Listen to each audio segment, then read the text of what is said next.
Rain hammered the pavement outside Riverside Diner. 11:58 p.m. October 14th, 1982. Crystal Hayes pulled her jacket tighter, counting her tips one last time. $43, not bad for a Thursday night. She called out good night to someone in the kitchen, someone she trusted, someone who had watched her grow up in this small Tennessee town. The door chimed as she stepped into the storm. Her car was parked just 50 feet away. She never reached it. 41 years later, a coffee-stained glove found in a storage box would tell the horrifying truth about those 50 feet. About the man in that kitchen.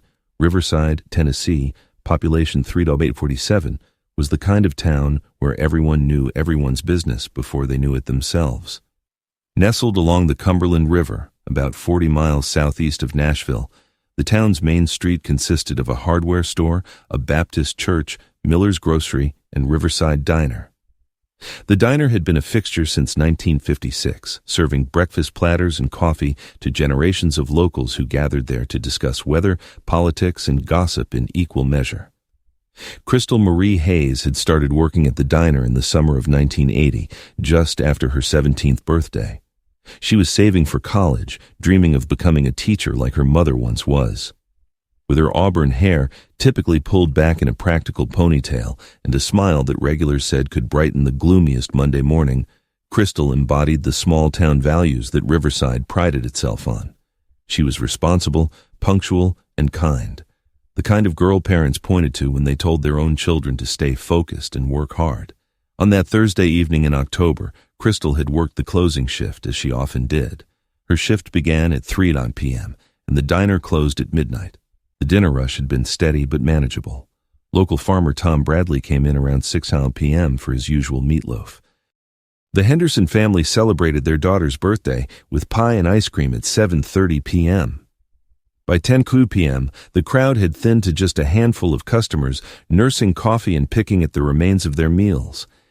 If you're new to revealed crime cases, this isn't fiction. This is the true story of how a 19-year-old girl with her whole life ahead of her disappeared in the time it takes to walk to a car, and how the person responsible stood beside her family at vigils, attended memorial services, and maintained a facade of grief for 4 decades. Before we continue, take a second to hit that subscribe button.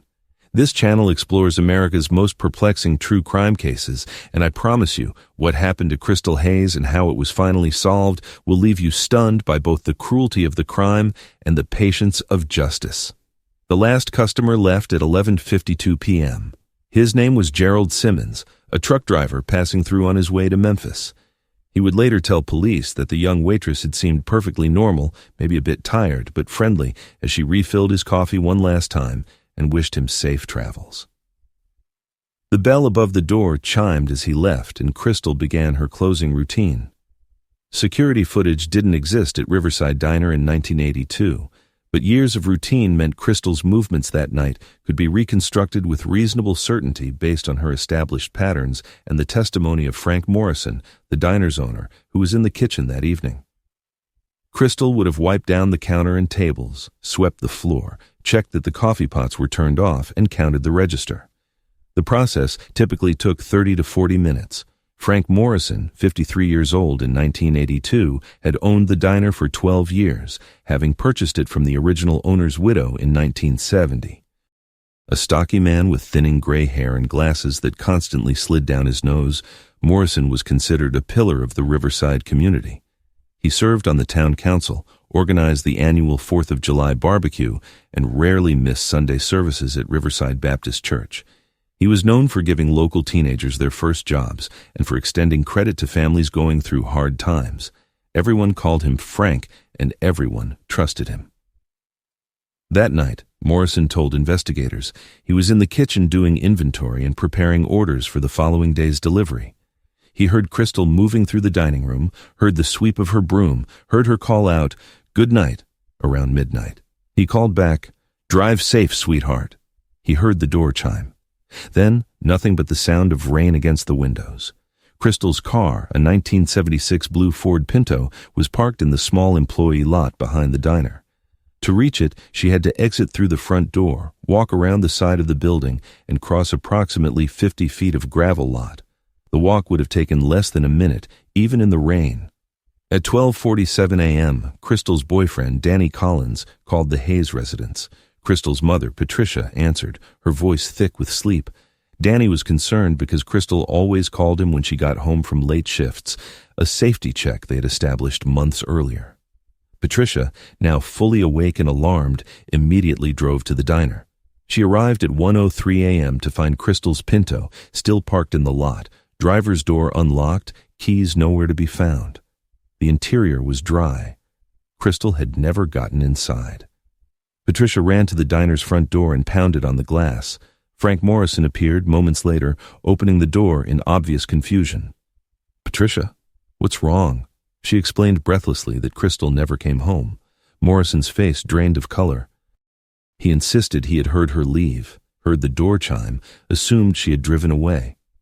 Together they searched the immediate area, calling Crystal's name into the rain-soaked darkness. Nothing. At 1:15 a.m., Patricia called the Riverside Police Department. Officer James Warren arrived within 10 minutes, followed shortly by Sheriff Coleman Davis. By 2 a.m., a search was underway, though the pouring rain severely limited visibility and likely washed away any potential evidence. The night stretched into dawn with no sign of Crystal. Her parents, Patricia and Robert Hayes, arrived at the diner as the sun rose, faces etched with terror that every parent recognizes but prays never to experience. Danny Collins showed up shortly after, having heard the news from a dispatcher he knew from high school.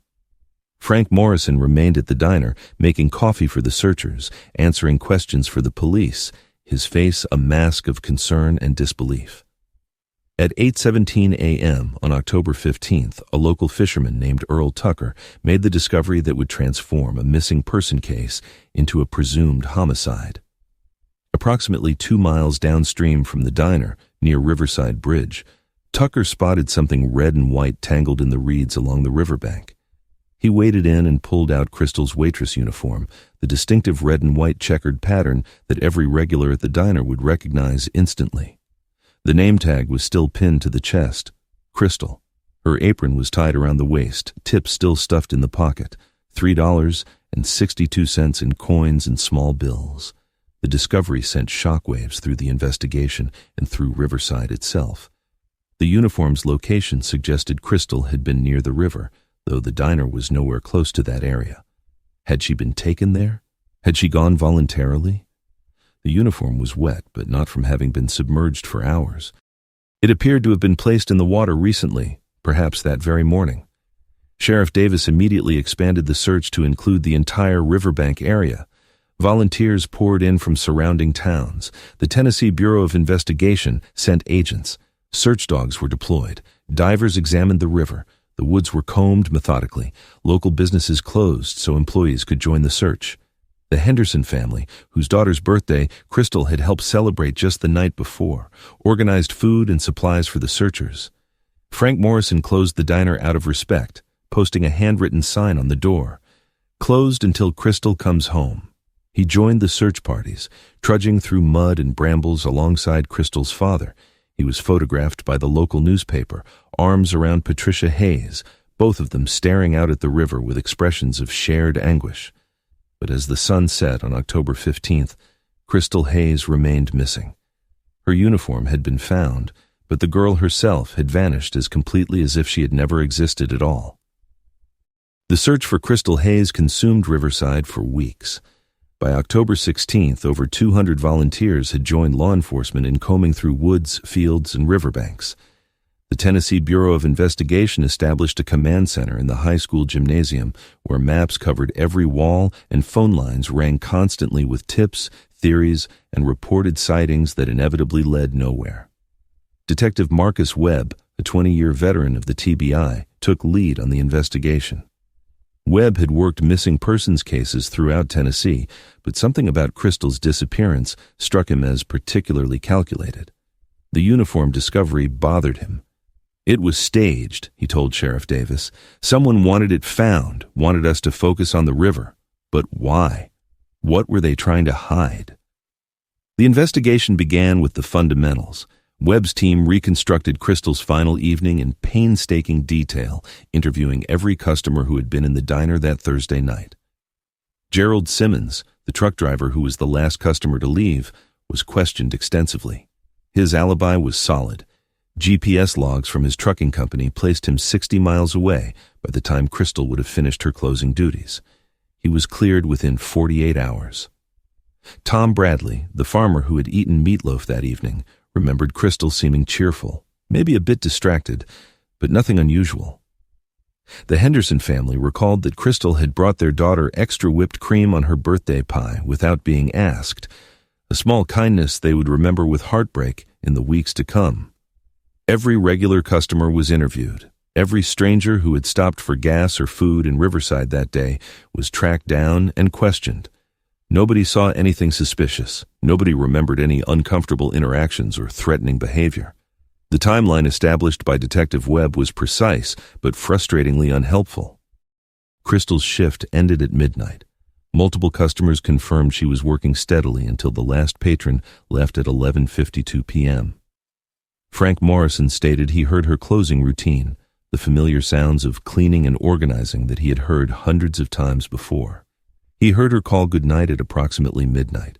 He heard the door chime as she left, but here the timeline hit a wall. Crystal never reached her car. The driver's door was unlocked, which Patricia Hayes confirmed was unusual. Crystal was careful about locking her doors, a habit her parents had drilled into her. The car's interior was completely dry despite the downpour, confirming Crystal never sat inside. Her purse was later found under the front seat, containing her wallet with her driver's license and $12. Her keys were never recovered. The 50 feet between the diner's front door and Crystal's car became the focus of intense scrutiny. In daylight, investigators examined every inch of the gravel parking lot and the path around the building. The rain had washed away footprints, tire tracks, and any other physical evidence that might have existed. No blood was found, no signs of struggle, no weapon, no witnesses. Crystal had simply vanished in the time it takes to walk from a door to a car. Danny Collins, Crystal's boyfriend of 18 months, was naturally among the first thoroughly investigated. He was 20 years old, worked at his father's auto repair shop, and by all accounts was devoted to Crystal. On the night of October 14th, Danny had been at home with his parents and younger brother, watching television and waiting for Crystal's usual post-shift phone call. His father, Martin Collins, confirmed Danny never left the house after 9 p.m. Phone records showed Danny called the Hayes residence at 12:47 a.m., exactly when he said he did. He was visibly devastated by Crystal's disappearance, breaking down during his police interview. Detective Webb's instincts told him Danny was genuine. The boyfriend was cleared. Frank Morrison's statement was taken on October 15th, just hours after Crystal's uniform was discovered. He sat in Sheriff Davis's office, his hands shaking as he held a cup of coffee and walked investigators through his evening. He had arrived at the diner at 3:09 p.m., same as Crystal. During the dinner rush, he worked the grill while Crystal handled the dining room. As the evening slowed, he began inventory in the kitchen, a task he performed every Thursday to prepare Friday's supply order. "I heard everything Crystal did during closing," Morrison told Webb. "I've owned that diner 12 years. I know the sounds. I heard her sweeping, heard the register drawer open and close, heard her moving chairs. Around midnight, she called out goodnight like she always did. I called back, told her to drive safe. I heard the door chime. Then it was just quiet, just rain on the roof." His voice cracked. "I thought she went home. God help me, I thought she went home." Morrison's alibi seemed airtight. He was in the kitchen, which had no windows facing the parking lot. He heard Crystal leave. He had no reason to believe anything was wrong. He locked up the diner around 12:30 a.m. and drove to his home on Maple Street, approximately 1 mile from the diner.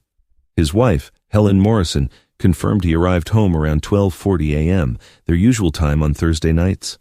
But Detective Webb was troubled by something he couldn't quite articulate. In his experience, violent crimes required opportunity and proximity. Crystal disappeared from directly outside the diner. Someone had been there at exactly the right moment, had acted quickly enough to subdue her without screaming or struggle that Morrison would have heard through the walls. That required either incredible luck or inside knowledge of when Crystal would be walking to her car alone. The investigation expanded to examine anyone who knew Crystal's schedule. Fellow employees at the diner, regular customers who knew she worked Thursday closing shifts, even delivery drivers who made regular stops. A co-worker named Beth Sanders mentioned that a man had been asking questions about Crystal a few weeks earlier, wanting to know her schedule, whether she had a boyfriend. Beth described him as maybe 40, average height, wearing a baseball cap. She never saw him again and couldn't provide more details. Despite extensive efforts, this mysterious man was never identified. One lead briefly seemed promising. A witness reported seeing a dark-colored van parked on the side road near the diner around 11:30 p.m. on October 14th. The van had out-of-state plates, possibly North Carolina. A multi-state search for this vehicle consumed hundreds of investigative hours, but ultimately led nowhere.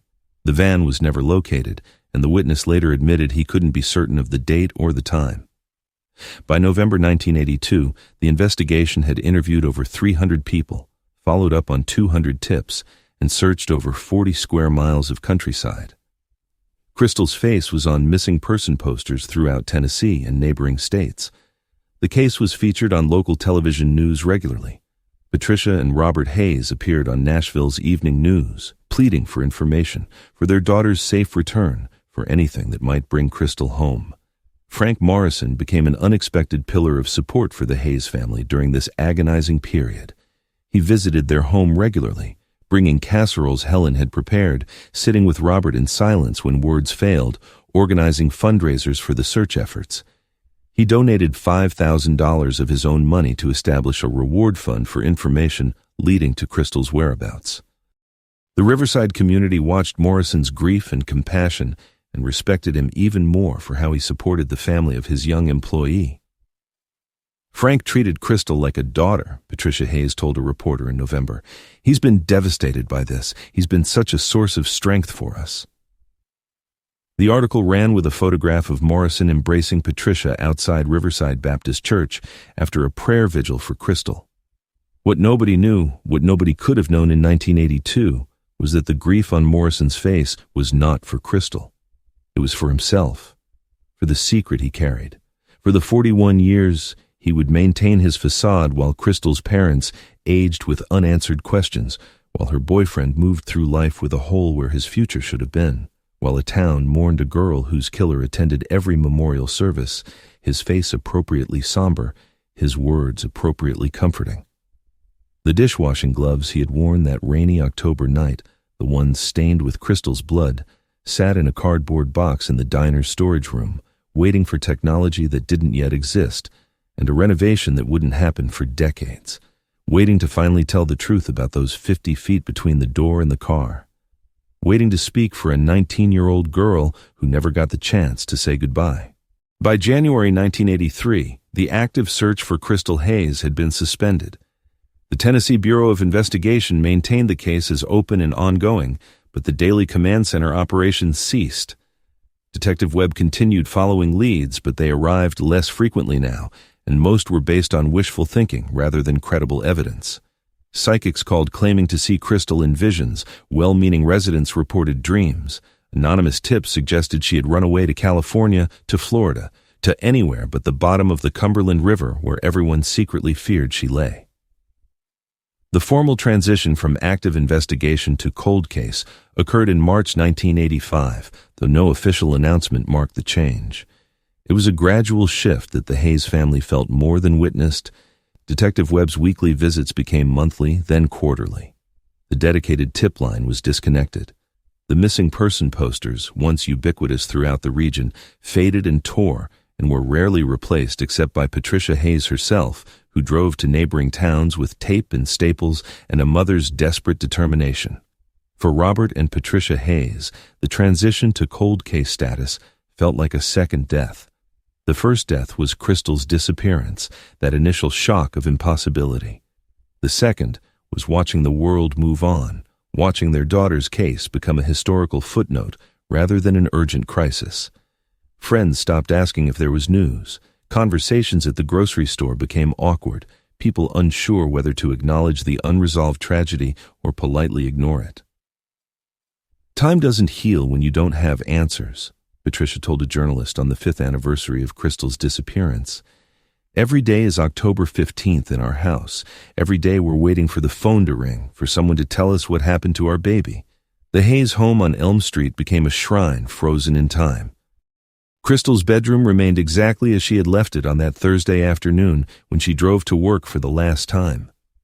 Her textbooks sat on her desk, bookmarked at pages she would never read. Her homecoming dress hung in the closet.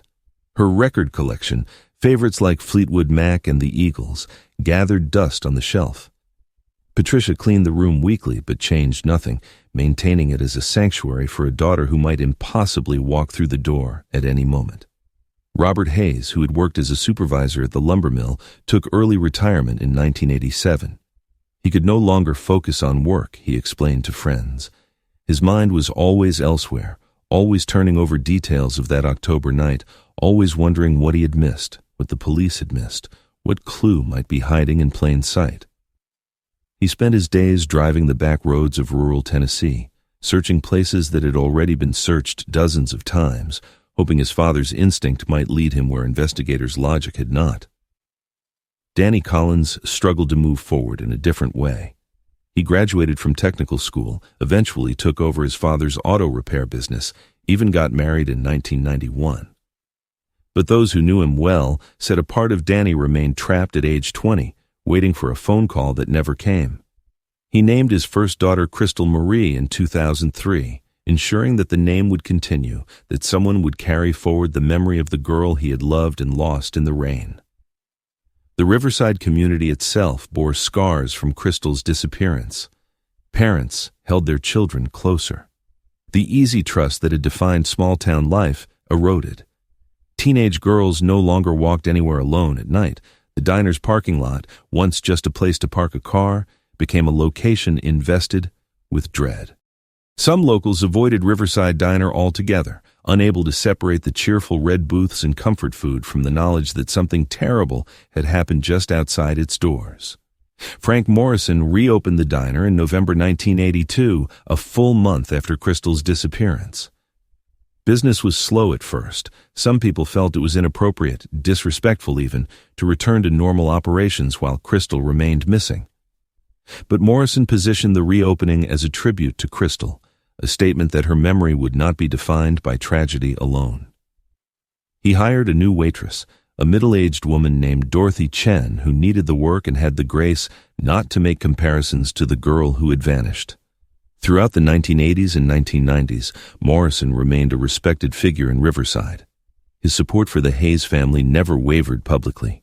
He attended every memorial service, every candlelight vigil, every anniversary gathering. He maintained the reward fund, even increasing it to $10,000 in 1990.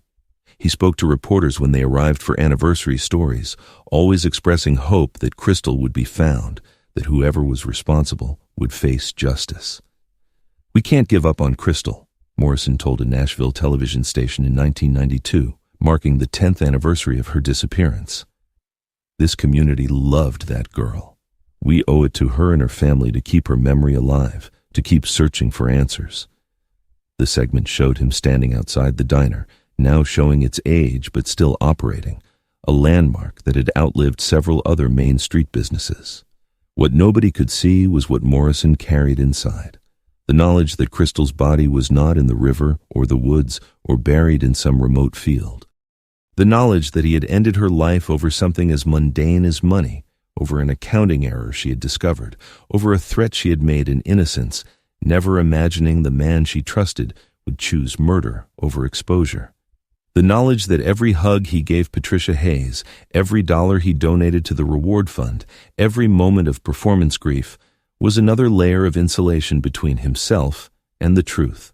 The technological limitations of the 1980s and 1990s worked in Morrison's favor. DNA analysis existed but was expensive, time-consuming, and not yet the investigative standard it would become. The evidence collected from Crystal's uniform yielded nothing useful with the technology available at the time.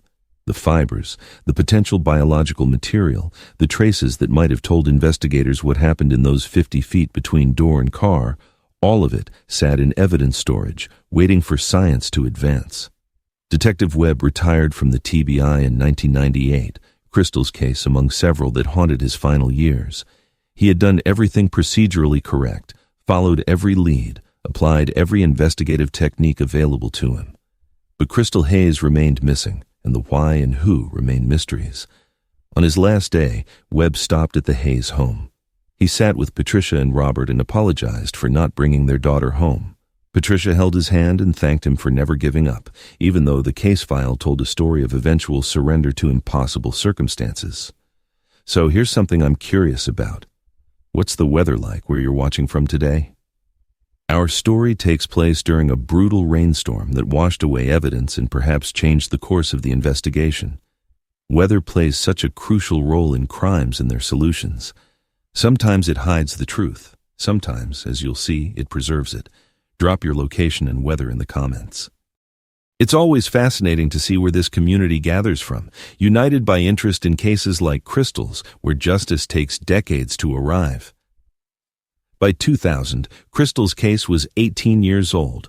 Patricia Hayes was 67, her hair white, her face carved with worry lines that had nothing to do with age.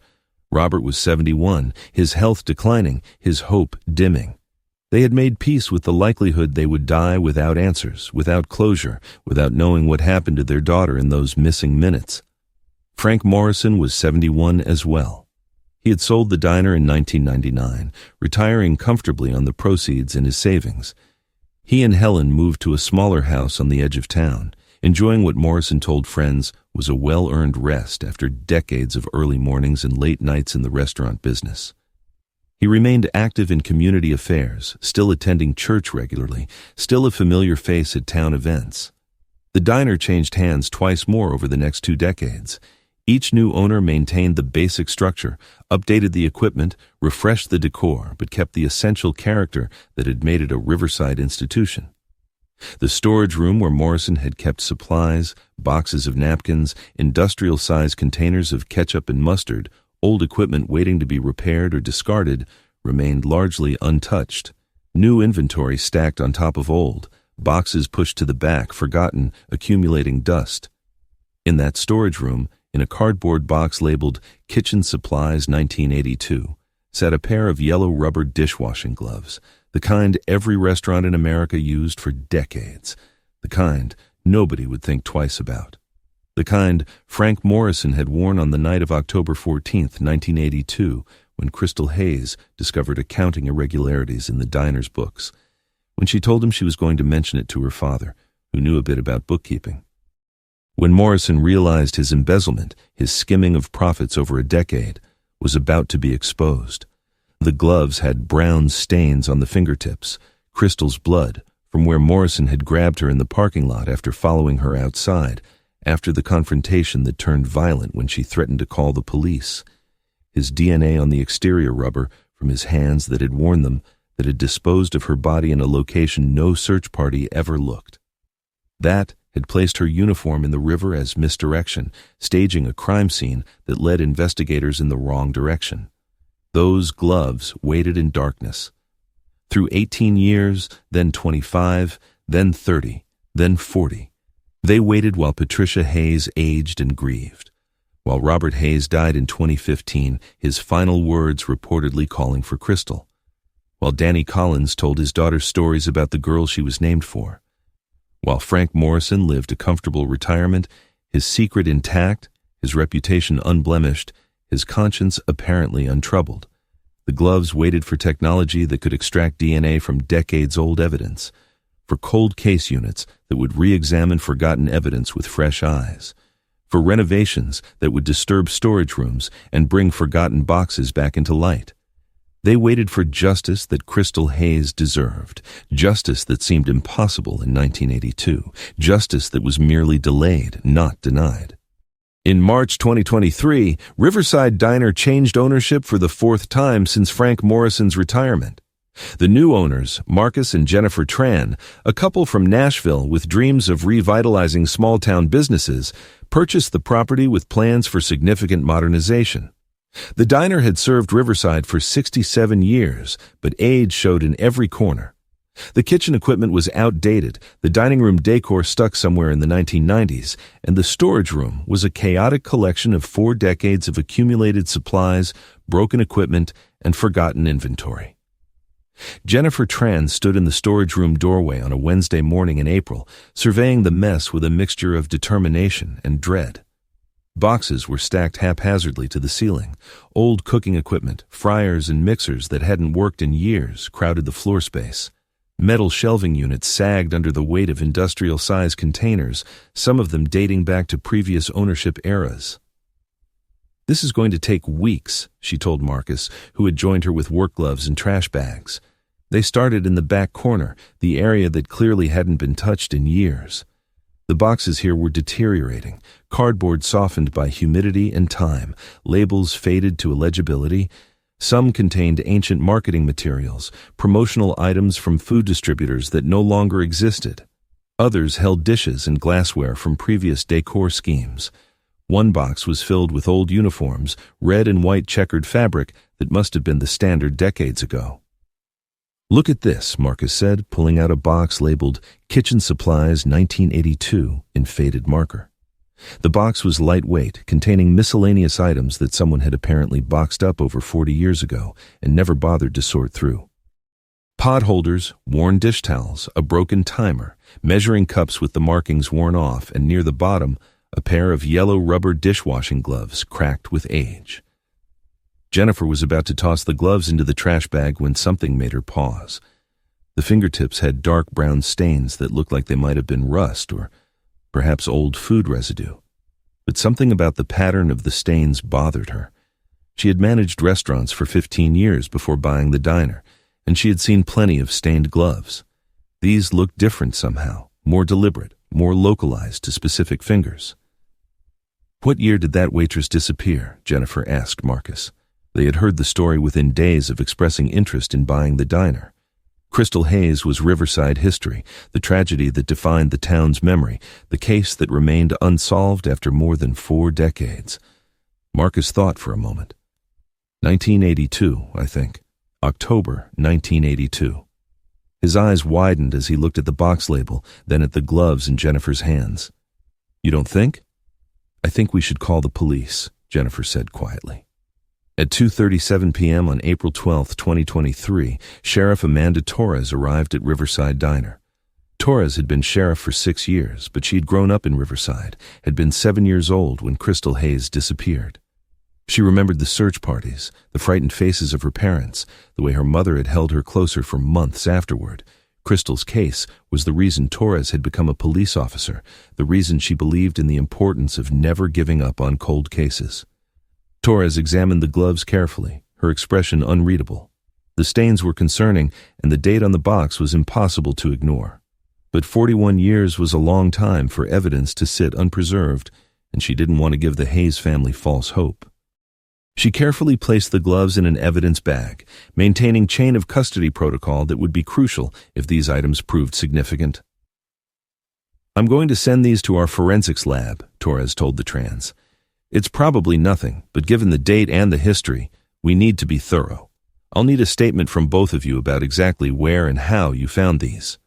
Torres didn't contact Patricia Hayes immediately. Patricia was 89 years old now, still living in the house on Elm Street, still maintaining Crystal's bedroom exactly as it had been in 1982.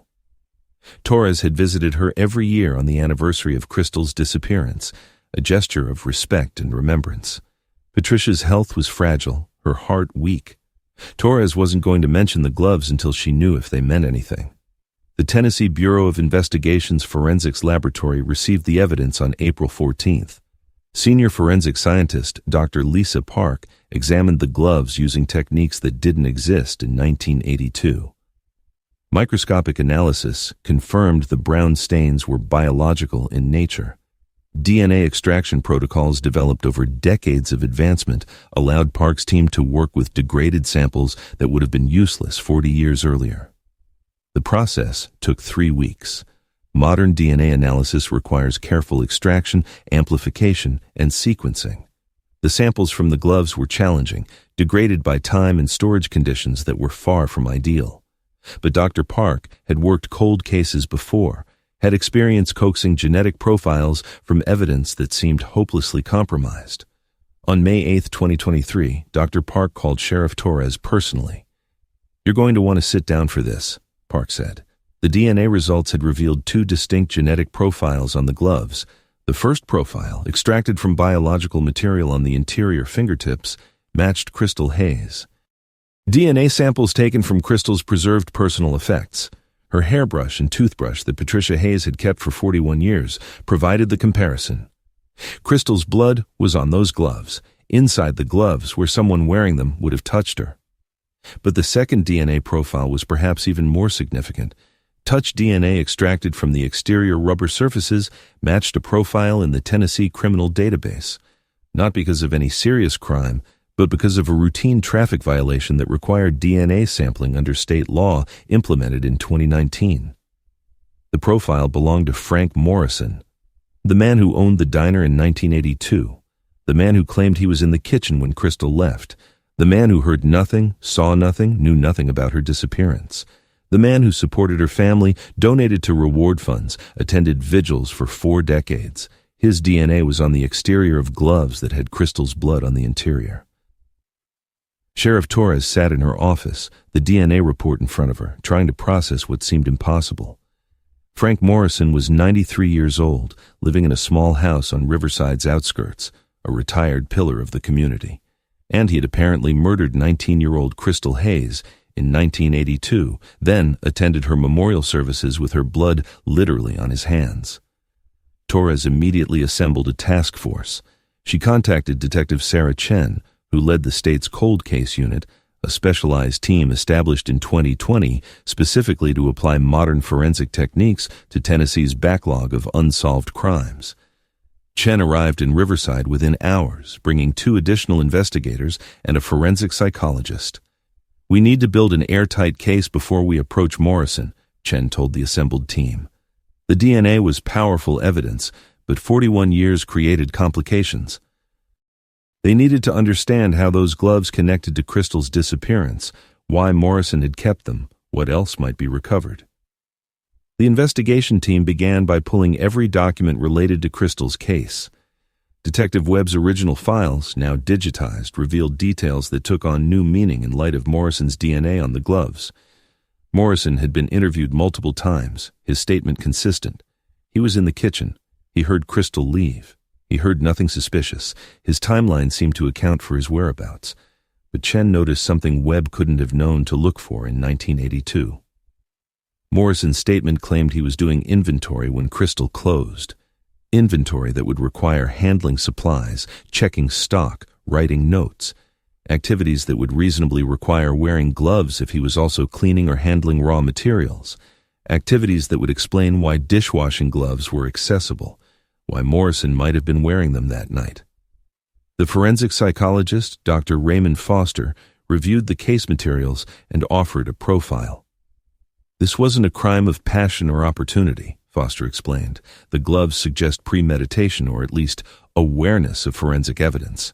Morrison wore protection, then kept that protection rather than disposing of it. That's either incredibly arrogant or incredibly stupid. My guess is arrogant. He believed he would never be caught, so why worry about evidence sitting in storage?"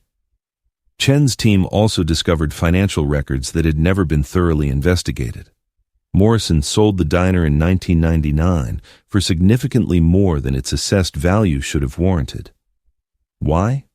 A deeper examination of historical accounting, records partially preserved in county archives, revealed irregularities in the diner's reported income during the late 1970s and early 1980s. Morrison had been skimming profits, underreporting revenue, engaging in exactly the kind of financial crime that a sharp young woman counting receipts might notice. Crystal discovered he was stealing, Chen concluded. She confronted him, maybe threatened to report it.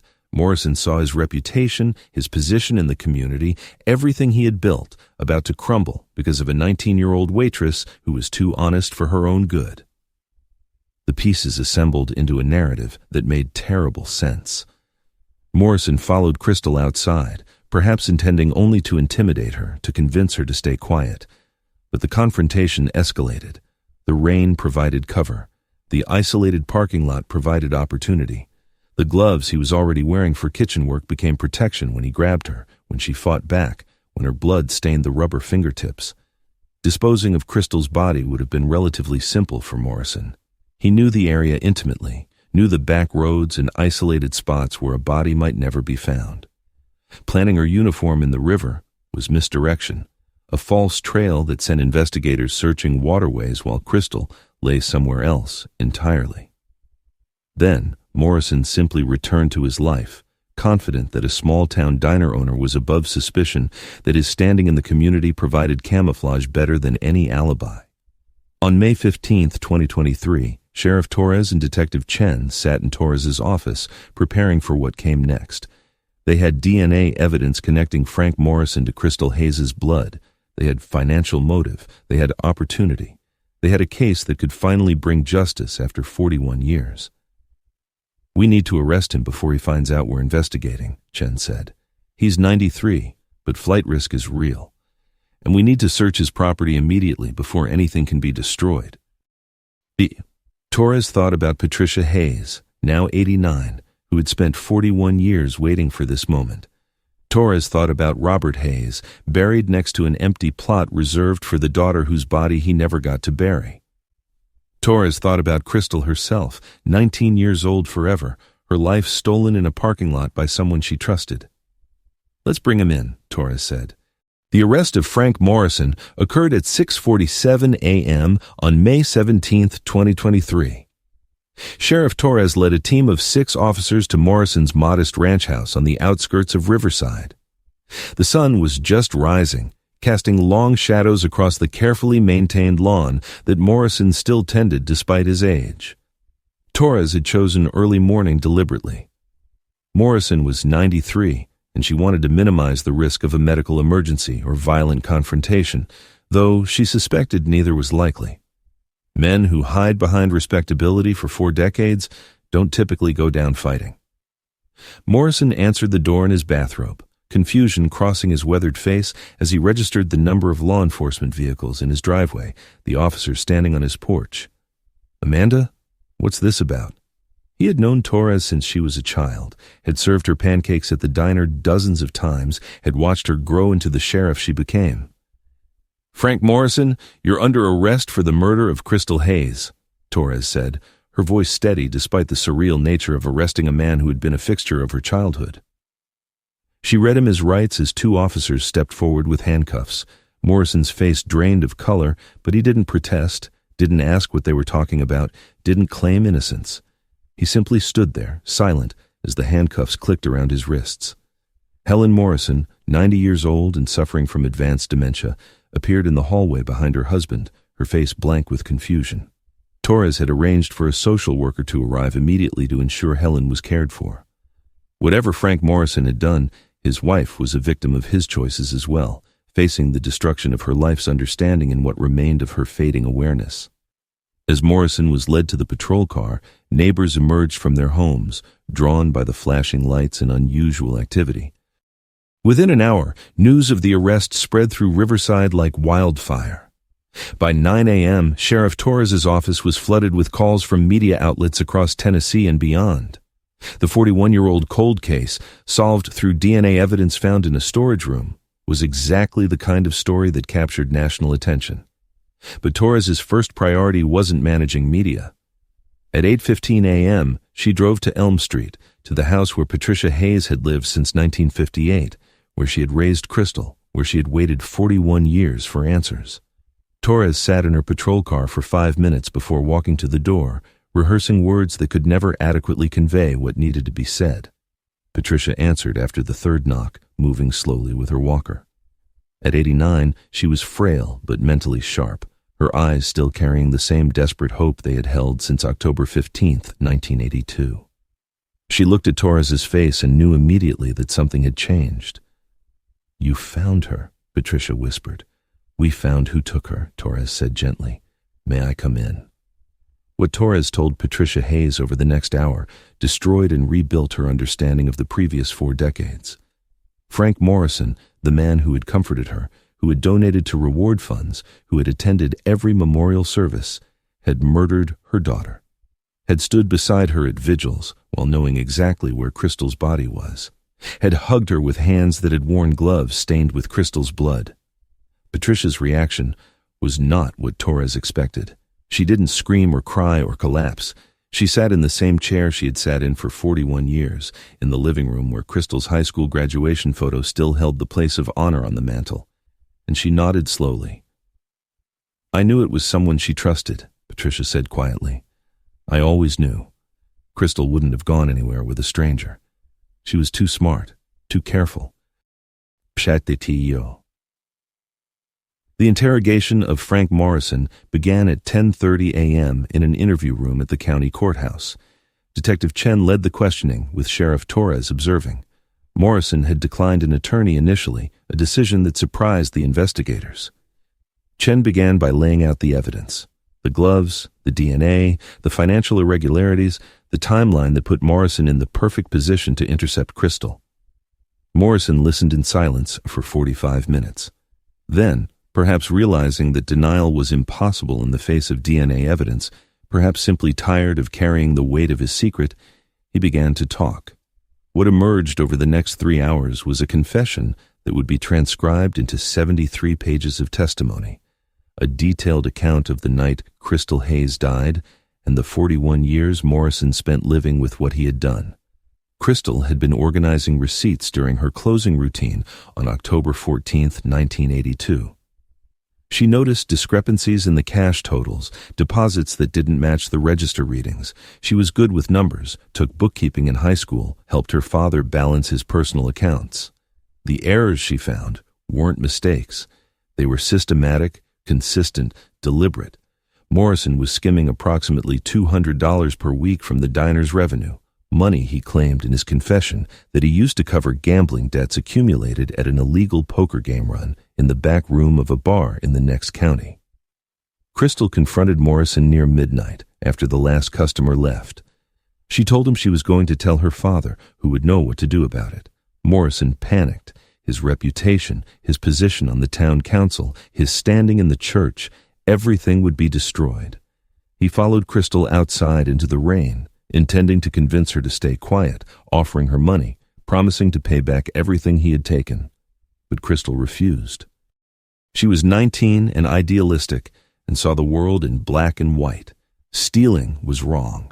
Covering it up would make her complicit. She turned toward her car and Morrison grabbed her arm. She pulled away, and in his confession, Morrison claimed he didn't mean for what happened next. He said it was an accident, a moment of panic, hands around her throat before he realized what he was doing. The gloves he'd been wearing for kitchen cleanup absorbed the blood from her nose and mouth as she struggled. Crystal died in that parking lot, 50 feet from safety, killed by someone she had known since childhood, someone she trusted, someone who chose his reputation over her life. Morrison put her body in his truck, covered by a tarp he kept for supply deliveries. He placed her uniform in the river the next morning, creating the false trail that misdirected the investigation. He buried Crystal in a location he refused to disclose even in his confession, claiming he couldn't remember after 41 years, though investigators suspected he simply wanted to maintain some final measure of control. The confession was devastating in its banality. Crystal Hayes died over $200 per week, over a gambling habit and a bookkeeping cover-up, over a man's pride and cowardice. There was no passion, no dramatic confrontation, no movie-style villain speech. Just a moment of violence, followed by 4 decades of performance, of playing the grieving community member while attending memorial services for a girl whose grave he could visit any time he wanted, because he was the only one who knew where it was. Morrison's trial began in November 2023.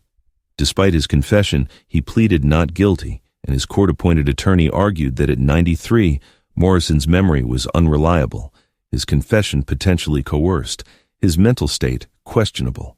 But the DNA evidence was irrefutable. The financial record supported motive. The timeline supported opportunity. On December 18, 2023, after 4 hours of deliberation, a jury found Frank Morrison guilty of first-degree murder. Patricia Hayes attended every day of the trial, sitting in the front row with Danny Collins beside her, the boyfriend who had loved Crystal and never fully moved on. On the day of the verdict, Patricia made a statement to the media gathered outside the courthouse. "Crystal was 19 years old," she said, her voice strong despite her age and frailty. "She had dreams of becoming a teacher. She was saving money for college. She was kind and honest and good. Frank Morrison took all of that away because she threatened to expose his stealing. He didn't just kill my daughter. He stole 41 years of answers from me and my husband. Robert died without knowing what happened to Crystal. That's something I'll never forgive."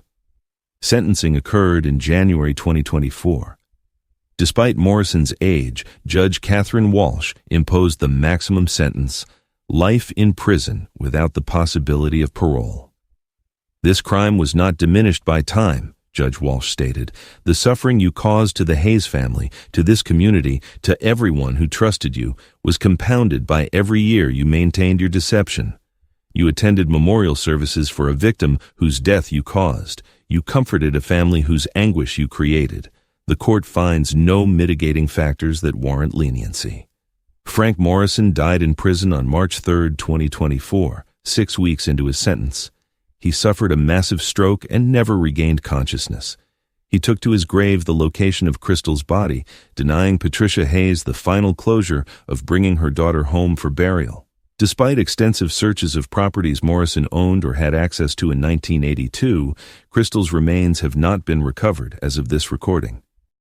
But for Patricia Hayes, the knowledge of what happened, the vindication that her instincts were correct, the justice of Morrison's conviction, and the public exposure of his 4 decades of lies, these provided a form of peace she had thought impossible. She established the Crystal Hayes Memorial Scholarship in 2024, funding education for young women pursuing teaching careers, ensuring her daughter's dream would live on in others even though Crystal never got to fulfill it herself. The case had profound impacts on Riverside and on cold case investigations nationwide. The Tennessee Bureau of Investigation established a dedicated cold case storage and preservation program, recognizing that evidence dismissed as irrelevant in one era might become crucial with advancing technology. Police departments across America took note of how 41-year-old gloves in a storage room became the key to solving a murder, and many initiated reviews of their own preserved evidence. If Crystal's story has moved you, if it's reminded you that justice delayed is not always justice denied, please take a moment to subscribe to our channel. Your support enables us to continue bringing attention to cases like hers, cases that might otherwise be forgotten but deserve to be told. Share this video with someone who appreciates the importance of persistence and the power of modern forensic science to speak for victims who can no longer speak for themselves. Leave a comment about what aspect of this case impacted you most deeply. Building this community of viewers who care about cold case justice creates awareness that can make a real difference for families still waiting for answers.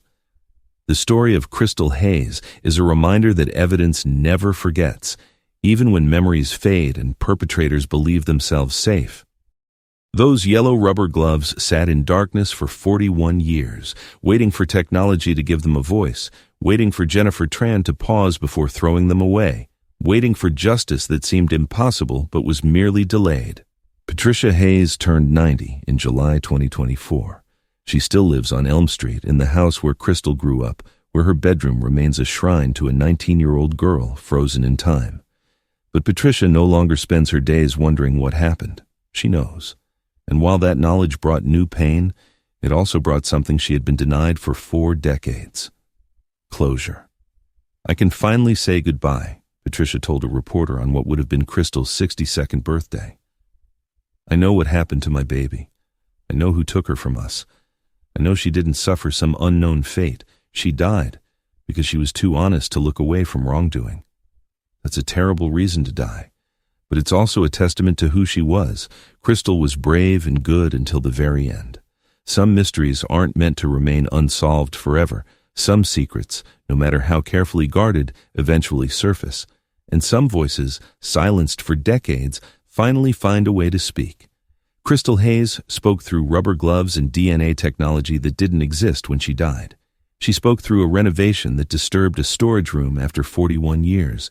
She spoke, and justice, patient and inevitable, finally arrived.